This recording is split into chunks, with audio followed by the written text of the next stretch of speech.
Democrats decide it's very important to attack a federal judge candidate on her religion. Hillary Clinton decides that it's very important to attack Bernie Sanders, and Donald Trump decides it's very important to attack the Republican Party. Everything's messed up. I'm Ben Shapiro. This is the Ben Shapiro Show.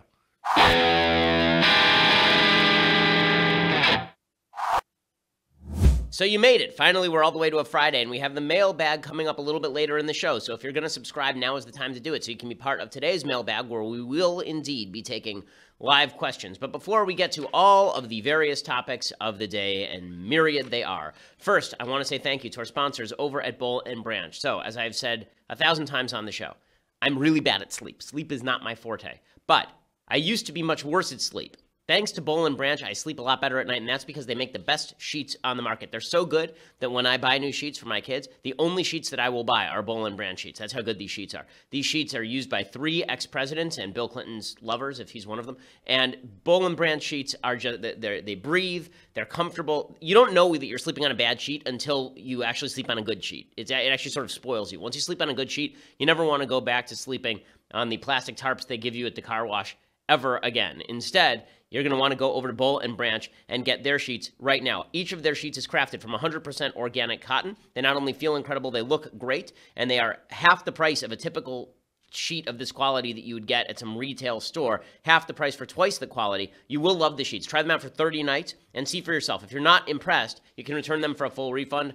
I have yet to personally identify anybody who's actually done that because the sheets are just that comfortable. Go to bollandbranch.com today. It's BOLL and branch.com today. You will get $50 off your first set of sheets plus free shipping when you use the promo code Ben. Again, it's $50 off your first set of sheets plus free shipping when you use promo code Ben. $50 off plus the free shipping. And again, if you don't like them, you try them for 30 nights, you don't like them, feel free to send them back and they will refund them to you. Spell BOLL and branch.com, promo code Ben. Use that promo code Ben, $50 off, plus it lets them know that we sent you the most comfortable sheets on the market. Okay, so there is a lot to talk about with regard to President Trump and his move to the left on deferred action for childhood arrivals, basically saying that he now wants the DREAM Act, the same DREAM Act that he ripped Jeb Bush up and down for. We'll also talk about Trump going Democrat on the debt ceiling, what that means, why that's important. A lot of people today sort of brushing off the debt ceiling discussion. Well, we always raise the debt ceiling. What's the big deal? Well, raising the debt ceiling, you should at least get one of two things. If you're the governing party, you should at least get one of two things out of the debt ceiling. One, some sort of systemic change to spending that would actually make sure that you're not taking out as much debt in the future, right? You get some spending cuts in exchange for increasing the debt ceiling or extending the debt ceiling. Or two, you blow off the debt ceiling entirely for like another 18 months so you don't have to do this for every 3 months from now until the end of time so the Democrats can hold up the debt ceiling so that they can spend more money, right? You want to get one of those two things. Trump got neither of those two things. It's a bad deal, and it also puts a lot of pressure on Republicans because he also pushed forward a continuing resolution, a budget resolution that only goes through December. So now Republicans are basically stacked up. By December, they now have to pass if they want to do Obamacare repeal, they have to do it like basically in the next 3 weeks. If they want to do tax reform, they have to do it before December, and they have to do it with that deadline looming in December. Because remember, right now Republicans only have 52 votes in the Senate. That means that if they want to pass anything with 51 votes through reconciliation, then they need reconciliation rules require any bill you pass has to be revenue neutral. Well, how do you gauge whether a bill is revenue neutral? The way that you gauge whether a bill is revenue neutral is based on the baseline budgeting. Okay, it's based on the budget. So that means that they have to have a budget in place.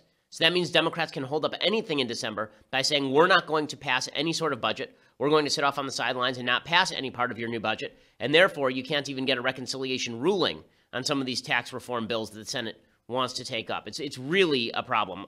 Basically, Trump gave them a lot of leverage come December. We'll talk about all of that. But first, I want to get to an issue that has been very undercovered. Right now, what we're watching in the United States, and it's very disturbing, is a loss of religion across the board in the United States. There's a poll that came out this week about evangelical Christians showing that a huge number of evangelical Christians were now uncertain on basic protocol principles, basic doctrinal principles, like, is promiscuity bad?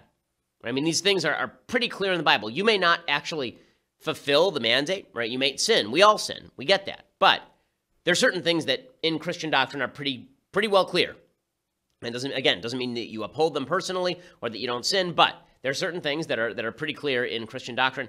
Evangelical Christians, those numbers are sliding among evangelical Christians, among people who actually believe in the doctrine. There's a poll out this week showing that we've now reached an all-time high in the United States of people who describe themselves as non-believers, people who feel that they are not religious. And this is something that's cheered and pushed by the secular left. And it's not just cheered and pushed by the secular left. There's an all-out assault that's happening from the Democratic left on people of religious faith. Because the idea on a lot of the left is that religion leads to these hard and fast rules. And these hard and fast rules are bad rules, right? They're ancient, and they're bad, and they're bigoted, and they're backwards. And if we just got rid of all of those rules, then life would be so much better, right? Just get rid of religion. Force people to bring their religion up to snuff. If they're going to believe in religion, let them be spiritual, not religious. Right? They can believe in some higher power, sure, as long as it doesn't actually impact what they do in the here and now. And we're going to browbeat anyone who actually believes this stuff. If you actually believe religious principle, if you actually believe religious doctrine, we're going to beat you up for it. So the best case in point that I've seen in recent history is what happened in the Senate Judiciary Committee. This would be now a couple of days ago. So there is a judge whose name is Amy Barrett. She's actually a professor at Notre Dame Law, and she's being appointed to the appeals court, the Seventh Circuit Court of Appeals, or she's being considered for that. And Dianne Feinstein, the senator from California, decided to go after her. Why? Because this law professor is a Catholic, and she wrote a piece years ago in which she suggested that if you're a Catholic and you have to sit in on a death penalty case, then you should probably excuse yourself. You should recuse yourself, because as a religious person, you have a duty not to actually vote in favor of the death penalty, so the best thing you can do is recuse yourself. Now, note, there's a difference between recusing yourself and voting against the death penalty in a particular case. Recusing yourself means you don't get a vote. That's the purpose of recusal. But the way that Dianne Feinstein and the Democrats played this was, well, she's saying that your religion should infuse your rulings. She's saying your religion should impact your rulings. That if your ruling is going to go against what you believe religiously, that she's saying that your religion should take precedence. That's not what she's saying at all. That's not what she's saying at all. But Feinstein basically goes after her and she says, listen, if you're a religious Catholic, you shouldn't be on the court. You shouldn't have a place in public life. Here's Dianne Feinstein from California. When you read your speeches, the conclusion one draws is that the dogma lives loudly within you. And that's of concern when you come to big issues that large numbers of people have fought for years in this country. Okay, so what they're really questioning her about is this 1998 paper that she wrote as a law student, along with John Garvey, who's now president of the Catholic University of America. This is according to The Atlantic. In the paper, the two authors explore whether a Catholic judge should recuse herself from death penalty cases if she would be unable to impartially uphold the law because of her religious convictions. The Pope and the American bishops have recently offered clear and forceful denunciations of the punishment, they said, and many Catholics feel morally obligated to uphold the teachings of the Church. In certain limited circumstances, they argue, federal judges should step back from involvement in cases that might raise conflicts of interest. They didn't argue that judges should step back from morally complicated cases all or even most of the time. According to Garvey, he said, it turns out the number of cases in which we thought an adherence to your moral principles would prevent you from deciding a case according to the law was much smaller than we imagined. But again, notice, basically Feinstein is saying you shouldn't be a judge because if you're a judge, then that means that you're going to use your religious doctrine in order to target people. But that's exactly what the paper is not saying. The paper is saying precisely the reverse. The paper is saying if I have to rule alongside my religious doctrine and it would impact how I rule alongside the law, then I'm going to recuse myself. But the idea here is that if you're Catholic, you can't be trusted. You're one of those shifty papists, one of those shifty, evil papists. And it wasn't just Feinstein. Okay, it was also Dick Durbin, the senator from Illinois. By the way, Chicago, I believe, is the most Catholic city in the United States. Durbin, it's amazing he can get away with this. But this demonstrates the level of secularism that is now inherent in our public discourse. Here's Durbin going after her on the same grounds. It is relevant in that you have many times spoken out as a professor and as a lawyer about the burden and opportunity presented by your faith. This article of 20 years ago, which you wrote with John Garvey, as I understand it, you now say you don't agree with. Is that correct? Okay, so the idea here is that she's a bad person, she's Catholic, can't be trusted. And this is what the left, hard left, truly believes about religion, moving into the mainstream left. Remember, Hillary Clinton said in the last election cycle that people who are religious, who believe certain things about same-sex marriage, for example, they have to update their religion to take account of the times. Okay, that is not her decision to make. That is not her decision to make. And yet, it's so funny because the left will then use religion as a club when they feel that it's convenient, right? So James Clyburn, who is a representative, he came out and he said that anybody who is Christian or Jewish should obviously be in favor of the Dreamers, because otherwise they'd be violating their own religious precepts. This is Representative Clyburn, a Democrat of South Carolina. They love this country, and many of them, this is the only country they have ever known. And for us to hold the children responsible for the sins of their parents defies who and what we are as a nation, and those people who believe in the fundamentalism of Christianity and Judaism ought to practice what we say we preach. Okay, again, so the idea is that religion is bad unless I wish to invoke it, in which case religion becomes good. Right? There's no actual concerted principle here. There's no actual line of demarcation. The Boston Globe ran a long piece this week talking specifically about Elizabeth Warren's faith. Okay, Elizabeth Warren is the most pro-abortion member of the U.S. Senate, but she's a deep believer. You know, she's a deep believer. Basically, religion is something that Democrats can say they actually like when it's convenient. But the minute that you actually say, my religious values inform my values generally, then all of a sudden you're a bad person, unless, of course, you're a leftist. Then if you're a leftist, then you can get away with it, no problem. This is a serious problem for Democrats, and I'm going to explain why in just a second. But first, I want to say thank you to our sponsors over at the U.S. Concealed Carry Association. So it's the middle of the night, and you hear somebody at the door. Not somebody knocking at the door, somebody pounding at the door, somebody breaking down the door, somebody breaking through the door. You go to your safe, you get out your gun, you load up, and then there's the guy, and you shoot him because he's in your house. What the hell is he doing there? Okay, you think this is where the story ends. You've just done something good. You've protected yourself and your family in your own home. That's not where the story ends. The cops show up. They're going to ask you a bunch of questions. They may arrest you because that's just the way the law works. Well, this is why you need to talk to my friends over at the USCCA. Go to defendmyfamilynow.com right now. They have a copy of a free guide that will uncover the 6 things you didn't know would happen when the police arrive. Again, it's called the 6 things you didn't know would happen when the police arrive, because the fact is, you think the end of the story is the shooting. It isn't. There's a lot more, and if you're not careful, you could wind up in jail for something that you shouldn't wind up in jail for. Go to defendmyfamilynow.com right now to get your copy of that free guide. Again, defendmyfamilynow.com. Also, they will provide for you insurance that prevents against loss in these cases, meaning that if you have to hire a lawyer, if you have to have bail, right? They have services that provide for all of these things. That's what defendmyfamilynow.com is for. And right now you get the USCCA's free guide that will uncover the things you need to know in case of a shooting scenario. Because again, you're not going to be immediately hailed as a hero. You may in fact be arrested. So defendmyfamilynow.com. Again, that's defendmyfamilynow.com for all that information plus the free guide. Great people. They do wonderful work. Okay, so here is the problem. Right now, we're polarized along so many lines in the United States. We're polarized along racial lines. Barack Obama spent a lot of time between 2008 and 2016 polarizing us along racial lines for political gain. And I do think that there was an element in the 2016 election in which President Trump basically signaled to a lot of people that there was going to be a new white identity politics in response to the Barack Obama minority identity politics. Basically, Democrats said for years and years and years, there's this growing majority. Right? There's this new majority. It's not going to include white people, those horrible, white privileged, white supremacist jackasses. They're those people who have taken over the United States and used it for their own benefit for the last 200 years. They're going to be out on their butts. And a lot of white people said, wait, what the heck? Like, we didn't do any of that. Like, what? What now? And Trump said to them, listen, I'm your guy, right? I'm the guy who's going to defend you against the people who say that you need to not have any power in the system anymore. So a white identity politics sort of sprung up. And you can see that in the voting statistics. The voting statistics in the 2016 election cycle, I mean, if you look at blue-collar white voters, they voted overwhelmingly for President Trump. I mean, by a huge number. I'm looking at the numbers right now. And in these areas, whites without a college degree, whites with no college degree, well, okay, Disney, whites with no college degree, they shifted from about 25 points more Republican in 2004 to nearly 40 points more Republican in 2016. That's a massive shift. Okay, it's a huge shift. And basically they voted like a voting bloc, right? We're constantly talking about the Hispanic voting bloc or the black voting bloc. Okay, they voted like their own racial voting bloc, blue-collar white voters. They voted more Republican than Hispanics voted Democrat in this last election cycle, which is an amazing statistic. Right? It's a really incredible statistic.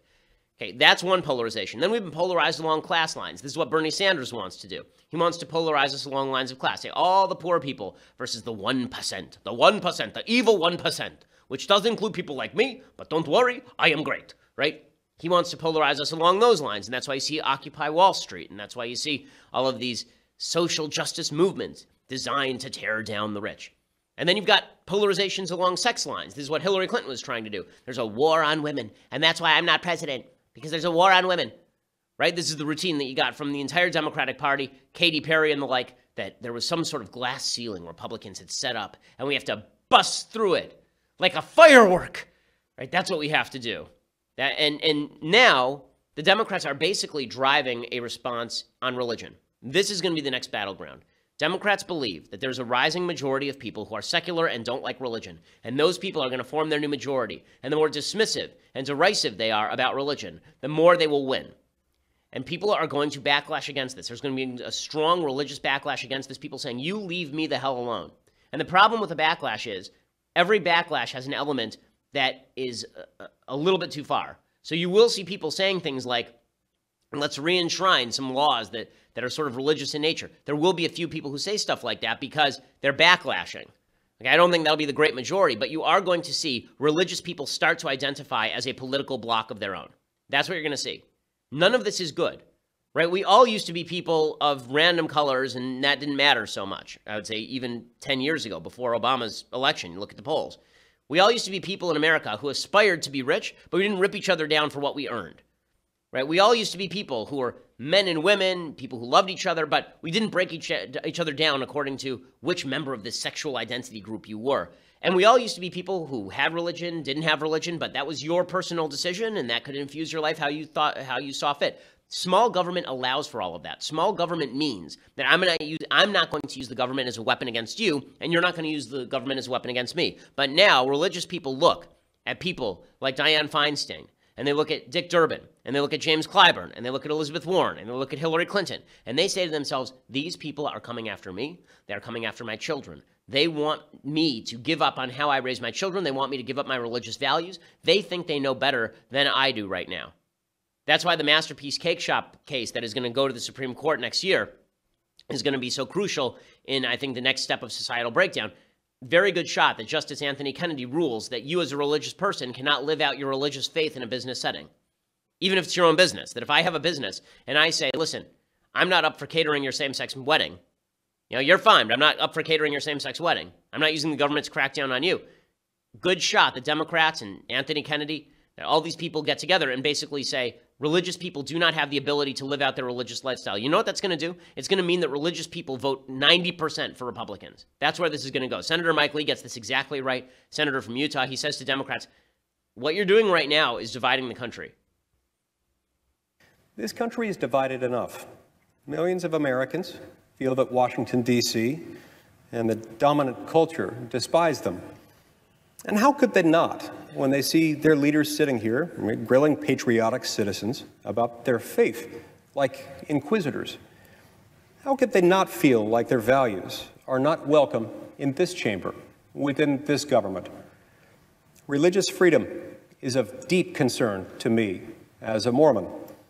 My church, members of the Church of Jesus Christ of Latter-day Saints, have weathered extraordinary religious persecution. And much of it, especially initially, was sponsored by government actors. Okay, and what Lee is saying here is exactly right. So what are Democrats replacing religion with? The answer is they're replacing it with a religion of their own. Best example of this. So yesterday, Betsy DeVos, who is the Secretary of Education, she rescinded the so-called Dear Colleague letter. The Dear Colleague letter was a letter from the Obama administration to college administrators, I believe it was 2013, and it basically said to them, if there is sexual assault or sexual harassment on your campus, then you are not allowed to simply dump it off on the police. This constitutes a Title IX violation under the Civil Rights Act. And that means that we will either prosecute you or remove your funding because this is sexual discrimination. That if somebody is raped on your campus and you don't do enough to stop it, then this will actually create an excuse for us to remove all of the cash from your campus. And so what did colleges do? They were told what to do. The Obama administration told them what you need to do right now is you need to set up tribunals, campus tribunals, these kangaroo courts, right, like a Spanish Inquisition. No one expects it, but there it is. There needs to be a Spanish Inquisition on campuses. Anybody who's accused of sexual harassment or sexual assault has to be tried by you, but we're not going to use a beyond a reasonable doubt standard. We're not even going to use a strong and a clear and convincing evidence standard. Instead, we're going to use a preponderance of the evidence standard. So Elliot Hamilton has a very good piece on this over at Daily Wire today, and he talks about this. that the Dear Colleague letter substantially lowered the burden of proof required for college administrators to determine whether an alleged rapist or sexual assaulter committed a heinous act. The preponderance of evidence is the standard of proof required for civil offenses to show that evidence is at least 50% more likely to have shown responsibility for an act. One of the most fundamental aspects of criminal law is that prosecutors need to prove beyond a reasonable doubt that an alleged criminal both acted in an immoral manner and possessed the requisite mental intent to commit the crime, but the Dear Colleague letter gets rid of that. And these are kangaroo courts abused by radicals. Tiana Lowe at National Review explained, quote, "There's another side to the system's evil, one that has been drowned out by social justice blathering and a select few girls who cried rape. Because the guidelines are vague and uninstructive in crucial aspects, such as the rights of sexual assault victims and the accused, as well as the standards for keeping public statistics of conviction rates, schools vary widely in how they treat these cases, ranging from extreme bias against men accused of sexual assault to cruel prejudice against sexual assault victims. Every school that reaches a guilty verdict without so much as text messages submitted as evidence, there's another willing to exonerate a wealthy student at any cost." Okay, this gets rid of the due rights for the accused. It gets rid of the I guess it was a 2011 letter. It gets rid of the due process rights of the accused. And this is obviously, it's obviously anti-American. It's obviously a serious problem. But what the Democrats do, what people on the left do, is they say, if you want any sort of legal standard actually upheld here for people accused of sexual assault, then that means that you must side with the rapists. You must side with the rapists. Sort of a new Salem witch trial, right? You're a witch if you float, right? If you decide that you don't like these standards, then that must mean that you are a witch, right? Obviously, you're pro-rape if you want people convicted of rape to actually have to have evidence proved against them.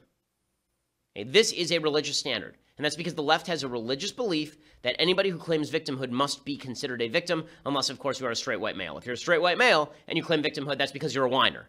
But if you're not a straight white male and you claim that you've been victimized in any sort of scenario, then that means we have to believe you without evidence. Now, you may have been a victim, okay? I'm not making light of people who are actual sexual assault victims. People who sexually assault, as I've said 1,000 times, should be put in jail for life, castrated, or killed. Or all three, okay? Like, all of these are acceptable to me. But the idea that you're going to set up your own sort of religious tribunal, that secularism doesn't come with radicalism, that secularism doesn't come with this sort of inquisitorial mindset of his own, it's just not true.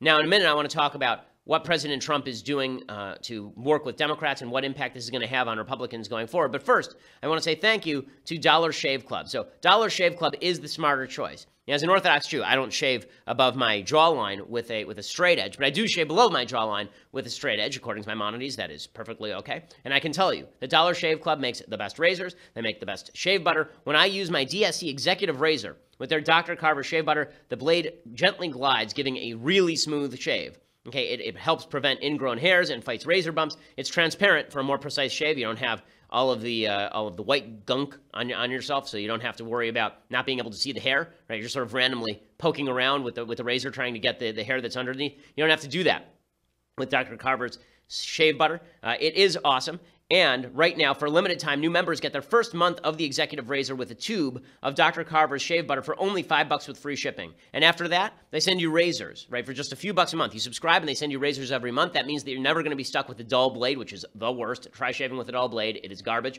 Okay, that's a $15 value for only $5. And in your first month box, you get an awesome weighty handle. The handle's really nice. A full cassette of 4 cartridges and a tube of their shave butter. And then after the first month, replacement cartridges ship automatically at their regular price. No hidden fees, no commitments. You can cancel anytime you like. Join the club today at dollarshaveclub.com/Ben. That's dollarshaveclub.com/Ben. Again, when you use that /Ben, you get your first month of the Executive Razor with a tube of their Dr. Carver shave butter for just $5 plus free shipping instead of $15. You get it for $5. Try it out. You're never going to want to go back to the grocery store and pick up the razors again. It's too expensive. It's overpriced. That's why Dollar Shave Club exists. Go check them out right now. dollarshaveclub.com/Ben. That also lets them know that we sent you. Okay, so in other political matters, President Trump has gone full Democrat on DACA, on the executive amnesty. He's also going full Democrat on the debt ceiling. Okay, and this is a serious problem. Okay, on the debt ceiling, I'll let Mark Meadows, who's one of the heads of the Freedom Caucus, explain why this is a serious problem with the debt ceiling, because it is a serious problem with the debt ceiling. I think the cliff that it sets up in December right before Christmas is certainly not good. But it does show, and you always look for a silver lining, and that's one of the things that I'm looking for is in this particular thing, it shows that the president is myopically focused on tax reform. I think what we have is certainly were people blindsided? Yes. Was I surprised?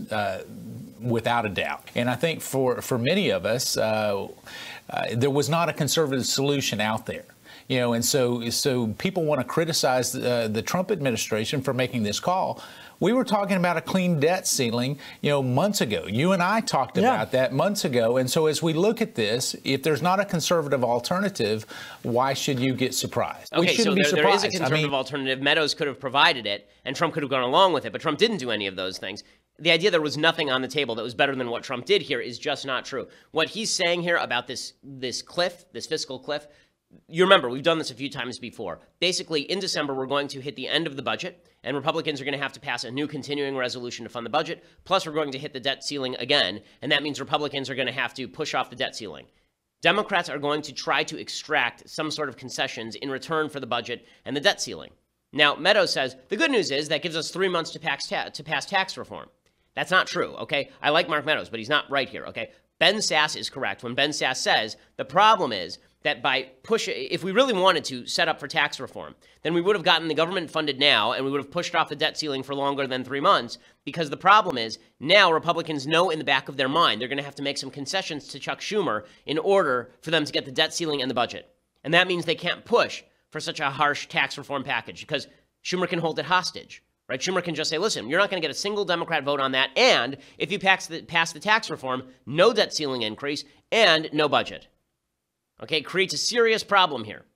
Allah Pundit over at Hot Air gets this exactly right. He says, I think Trump honestly believes Democrats are going to fund the border wall in December as part of a grand bargain to raise the debt ceiling and avert a shutdown. He didn't want to shut down with them over that right now because the country is focused on storm damage and won't stand for a needless crisis of Uncle Sam's own making. But he does want to show down with them eventually, sooner rather than later. That's the best explanation I can manage for why he preferred a short-term solution to the long-term one. Unless, of course, he and his new friend Chuck managed to blow up the debt ceiling altogether before then. That also wouldn't be conducive to draining the swamp, but it would make fiscal standoffs much harder for conservatives like Sasse to engineer. So in other words, he's saying maybe the best rationale for Trump doing this is that he just didn't want to fight like this moment because of Hurricane Harvey. But he had the upper hand in this fight because if Democrats hold up funding for Hurricane Harvey, then Republicans win. We know this because Democrats actually did this over Hurricane Sandy, and Republicans lost. Whichever party says, we're going to hold up the debt ceiling because we don't like what you're doing with hurricane funding, pays the price. They pay the political price. That actually happened back during Hurricane Sandy, if you recall. It actually helped Barack Obama when Republicans pushed for fiscal restraint in the face of Hurricane Harvey. But Republicans are in control right now. It's just bad policy all the way through, and a lot of it is coming from Trump's animus and ire for the Republicans right now. How do I know that? Because Trump basically tweeted that out this morning. Right? This morning, Trump tweeted out, Republicans, sorry. He seriously tweeted this out. Okay, Republicans, sorry, but I've been hearing about repeal and replace for 7 years. Didn't happen. Even worse, the Senate filibuster rule will never allow the Republicans to pass even great legislation. 8 Dems control. We'll rarely get 60 versus 51 votes. It's a Repub death wish.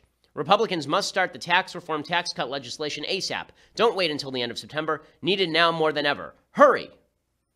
Okay, well, I understand that you're saying now they have to hurry, but the problem is that they're going to have to hash this out. Legislation takes time. It doesn't magically appear in front of you. And this idea that Trump has this weird idea of the presidency that was promoted by some people who I like Grover Norquist, that McConnell and Ryan were just going to put legislation on his desk. That's not how this is going to work. That's not how this is going to work, okay? The president has to take an active role in shaping how this works, because here's the truth. Trump isn't punishing Republicans. It's not that Republicans universally want tax reform, and now Trump is urging them forward. Republicans don't universally want tax reform. That's the whole point. There are a bunch of Republicans who are happy to vote with Democrats on this stuff, and Trump, by doing this, is actually granting them cover. If you don't get anything done now, Trump is basically going to say, well, you know, the Republicans just couldn't get it done.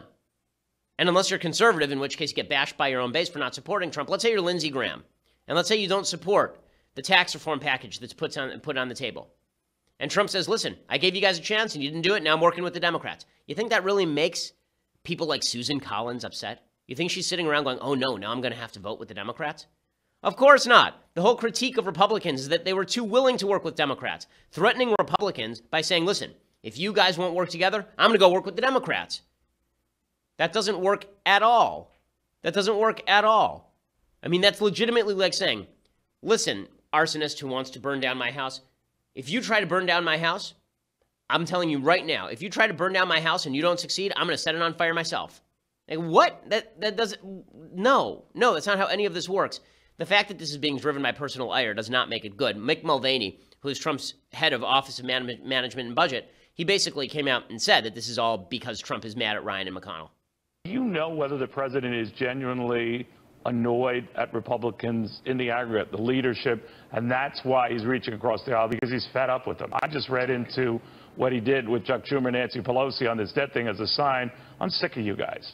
I'll answer half your question, which is he annoyed with the Republican leadership? Yeah, I think he probably is. And believe me, as a Republican, so am I. As a citizen, I am too. I was promised that they would have repealed and replaced Obamacare by now. I'm a voter. I have a member of Congress. I have a senator. I've not only made those promises to people for the last 7 years when I was running for office, people made them to me. And I was disappointed and somewhat annoyed that we've not followed through on that promise. I don't think that's an unnatural reaction at all. And to the extent that the president was annoyed by that, I think he's simply reflecting the opinion of many of the people in the country. I agree. We're all annoyed by it. I've been ripping on Ryan and McConnell all year long. I mean, of course we're all annoyed by it. But the solution to being annoyed by it is not to go over to the other side. I mean, that was the entire logic of Trump versus Hillary. Literally the entire logic of Trump versus Hillary was, we have to stop the Democratic agenda. It's not stopping the Democratic agenda to vote with Pelosi and Schumer. Okay, that's just madness, what we're talking about right now. And by the way, if you think that this is all just a slap at Paul Ryan and he's really upset, and Mitch McConnell, they're sitting around crying into their beer because Trump is working with Pelosi and Schumer, recognize something. Republicans just passed Trump's deal with Pelosi and Schumer with majorities in both houses. Okay, here's Paul Ryan. Literally yesterday, 2 days ago, Paul Ryan said that any attempt to connect Hurricane Harvey funding with the debt ceiling was ridiculous, irresponsible, terrible. Trump flips, and boom, look at Paul Ryan now. We're getting hit with 2 hurricanes. We're still dealing with Harvey in Texas, Louisiana. We're just now getting hit with Irma. And he wanted to make this a bipartisan moment. He wanted to make this a bipartisan moment where we weren't fighting each other up in Washington about hurricane aid. He just wanted to get it done, get it out of the way so that aid is flowing to the states that need it right now so that we can go and then focus on things like tax reform. So it's perfectly reasonable and rational why he's doing what he's doing. Okay, 1 second ago he said this is the worst idea ever. Trump does it, and all of a sudden he's fine with it. Does that look like Ryan is very disappointed and upset? Or does it look like he's kind of willing to work with Democrats, which was the whole rip on him a year ago? The whole reason Trump was elected is because it was conservatives, right? Not even conservatives, Republicans like Ryan and McConnell, these rhinos constantly working with Democrats. And then Trump goes and works with Democrats in revenge? How's that revenge? How's that not giving them exactly what they want? Okay, and it's even worse than that. Okay, Trump on executive amnesty. Okay, so Trump, let's just do a little quick flashback here. Okay, let's remember what happened over the past 5 years. Here's 2012. Here's Jeb Bush in 2012 talking about how he supports the so-called DREAM Act. Okay, this was an act to legalize all of the dreamers. If the law says clearly that you have a case-by-case right to review cases, and you blanket say 800,000 people comply, that is way beyond the purview of executive power. So I don't support that. I think to use the power of the presidency effectively, you don't have to use it for cynical reasons, and you don't have to use it beyond what the Constitution allows. But having a solution to the fact that we have all of these young people, many of whom are making great contributions, don't have a connection to their parents' former country, yeah, of course I'm for it. Okay, so that is him taking Trump's exact position today, right? How dare Barack Obama do the DACA? But if the legislature wants to pass some sort of solution, that'd be great, right? And remember, in 2016, it wasn't like Trump was shy about this. In 2016, he kept punching Jeb Bush through a wall every 5 minutes over exactly this position. Now, I don't often agree with Marco, and I don't often agree with Ted, but I can in this case. The weakest person on the stage by far on illegal immigration is Jeb Bush. They come out of an act of love, whether you like it or not. He is so weak on illegal immigration, it's laughable, and everybody knows it. So, you know, this is the standard operating procedure to disparage me. That's fine. I don't really spend care. a little more money on the commercials. Okay, and that was what Trump did the entire campaign. It's why people liked it, because Jeb was weak, or he's a pansy, and there was Trump beating him down like Donkey Kong. I mean, just ripping him apart. And now, here's Nancy Pelosi talking yesterday about President Trump, the guy who savaged Jeb Bush. Here's Nancy Pelosi. We made it very clear in the course of the conversation that the priority was to pass the DREAM Act, that we wanted to do it obviously it has to be bipartisan. The president said he supports that, he would sign it, but we have to get it passed. Okay, so look how magical that is. In the space of 5 years, Trump went from Jeb Bush is the weakest, in the space of a year, he went from Jeb Bush is the weakest on immigration to embracing Jeb Bush's exact position on the Dreamers. Like word for word, the exact position. Okay, is that a slap in the face to the establishment, guys? Like, I understand that we've now redefined anti-establishment to just mean whatever we want it to mean. I understand we've redefined rhino to mean whatever we want it to mean. But these things used to have meanings, right? Anti-establishment used to mean you opposed policies like Jeb Bush and you didn't want to stand with the Democrats. Now, anti-establishment means that you want to stand against the Democrats because Trump. Okay, so if Trump declared himself a Democrat tomorrow, there would be a contingent of Republicans who would simply say, well, you know, you're a real rhino if you don't go with Trump, because Trump's the ultimate Republican. So if Trump becomes a Democrat, you should become a Democrat too, or you're a rhino. Okay, then. That's weird how that all happened in 5 seconds. Okay, well then. Well, I want to get to things I like and things I hate. And listen, I hope that Trump pulls back from this. I hope that Trump stops with this flirtation with the Democrats. I don't see that happening anytime in the near future. He's enjoying this too much. He's enjoying throwing everyone into chaos. He's enjoying ticking off, supposedly, Ryan and McConnell. He's enjoying the love of the press. Please, Mr. President, these are not the policies that got you elected. These are not the people who got you elected. Pelosi and Schumer will impeach you the first chance they get. For the love of Mike, please, for goodness sake, put a head back on your shoulders and recognize you may hate Ryan, you may hate McConnell. We're all disappointed in them. But this notion that you are going to sit around making deals with the Democrats because you must in order to tick off members of your own party is just a waste. Okay, so we're going to do things I like, things I hate, and the mailbag. But if you want to be part of the mailbag today, you need to subscribe. $9.99 a month gets you a subscription to dailywire.com. And when you head over there, you not only get my show live, you also get Andrew Klavan's show live. You get Michael Knowles' show live. I recommended Knowles' show yesterday. It's quite good, actually. And you get all of those show lives. You get to be part of their mailbag as well. Plus, you get our website without any ads at all. And when we upload the shows later, you can watch them without any ads, which is pretty awesome. Also, if you get the annual subscription, you get this, the very finest in beverage containers, the Leftist Tears hot or cold tumbler, fabled, spoken about in myth. But now it has come true. All of the prophecies were true, all of them. And now you can hold this in your very hands. The Leftist Tears hot or cold tumbler, you get that with your $99 a year annual subscription. You should do that anyway because, hey, who wants to see that $9.99 a month come off your bill every month? You may as well just get the annual, and then you get a really nice mug that you can store anything you want in. Please make it just beverages. Okay, so also, if you just want to listen later, make sure you head over to SoundCloud or iTunes. Also, please head over to YouTube. We have a Daily Wire channel over at YouTube. Please become a subscriber, because when you do that, then you make sure that you get all of our videos automatically. So do that as well. All of that helps. We are the largest and fastest growing conservative podcast in the nation.